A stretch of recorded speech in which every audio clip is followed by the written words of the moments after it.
व्यंजन लड्डू इत्यादि का भोग लेकर के पहुंचती हैं और किसी कारणवश वे कहीं चली जाती हैं, सामान कुछ भूल गए थे और इधर भगवान ने विचार किया कि प्रत्यक्ष रूप में मैं आया हूँ, तब तो मुझको नहीं मेरी माँ खिला रही है। और जो पत्थर की मूर्ति है रंगनाथ भगवान के, उनको 56 प्रकार का व्यंजन बना करके ले गई है। केवल भगवान सूंघेंगे, रस ग्रहण करेंगे, खाएंगे नहीं। और मैया इस समय नहीं है, इसलिए हमको खा लेना चाहिए लड्डू। और यह भाव लेकर के आज भगवान ने 2 स्वरूप बनाया। एक तो पालने में दशरथ जी के आंगन में पड़ा हुआ है कौशल्या के, और दूसरे रूप से जाकर जल्दी जल्दी लड्डू गपागप खाना चालू कर दिया राम जी ने। और कौशल्या जी जब आए देख रही हैं कि राम जी लड्डू खा रहे हैं, उनके मन में यह भाव आया कि राम जी तो भी पालने से उतर ही नहीं सकते। पालना ऊंचा है, स्वरूप इनका छोटा है, 1 भी साल के ये पूरे नहीं हुए। आज वर्ष इनका पूर्ण होगा, कल से दूसरा वर्ष लगेगा, ये कैसे यहाँ आ सकते हैं। दौड़ करके आई तो देख रहे हैं भगवान पालने में सो रहे हैं, और फिर दौड़ करके गई तो भगवान दूसरे स्वरूप से गपागप लड्डू मारके जा रहे हैं बाजे कि मौका मिला है खा लो, नहीं कब थाली टाल ली जाए कोई भरोसा नहीं है।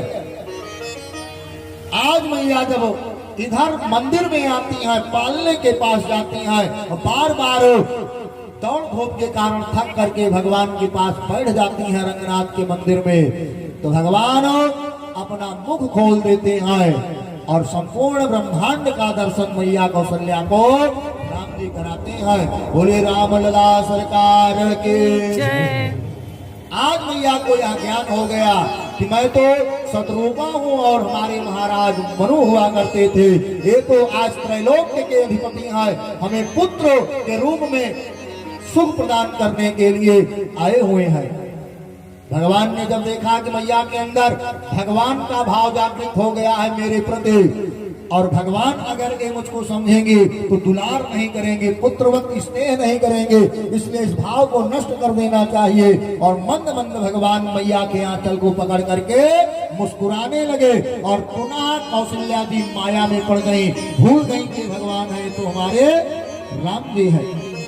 और वही दुर्दशा आज यशोदा जी की हो रही है। दरवाजा बंद, कन्हैया बैठे हैं तो खीर कौन खा रहा है। बार बार कमरे में जाती हैं, कन्हैया को देखती हैं, भगवान मुस्कुराने लगे गर्गाचार्य जी को देख करके।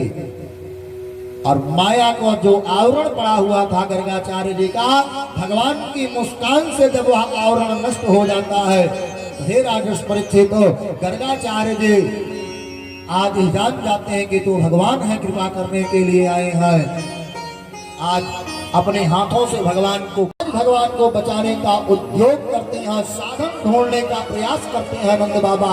उसी समय उस घनघोर अंधेरे जंगल में एक प्रकाश का प्रतिबिंब आता हुआ उनको दिखाई पड़ता है। कौन आ रहा है या विचार करके नंद बाबा रुक जाते हैं, और धीरे धीरे वह प्रकाश पुंज आज जब नंद बाबा के पास पहुंचता है तो नंद बाबा देख रहे हैं ये तो और कोई नहीं, ये तो विश्वभान की लली है, राधा रानी है। राधा जी ने भगवान नंद बाबा से कहा कि बाबा आप चिंता मत करें, कन्हैया को हमें दे दीजिए, मैं अपनी गोदी में ले लेती हूँ। आप गैया मैया और बछड़ों की रक्षा कीजिए, उनको लेकर के गोकुल चलिए गांव में, और मैं भगवान को इन कन्हैया को लेकर के आपके पुत्र को पीछे पीछे आ रही हूँ, आप गैया मैया की सुरक्षा कीजिए। और इधर नंद बाबा आज जब लेकर के गैया मैया को आ जाते हैं अपनी गौशाला में, हे राजर्षि परीक्षित, गर्गाचार्य जी गर्ग संहिता में लिखते हैं यशोदा राधा रानी भगवान को लेकर भांडीर वन में प्रवेश कर जाती हैं।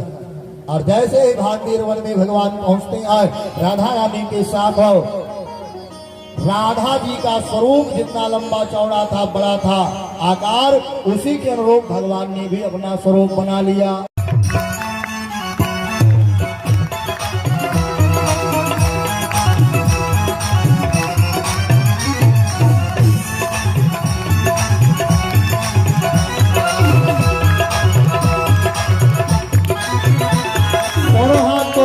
भाव के साथ करते हुए राधा रानी के पावन नाम का स्मरण करेंगे।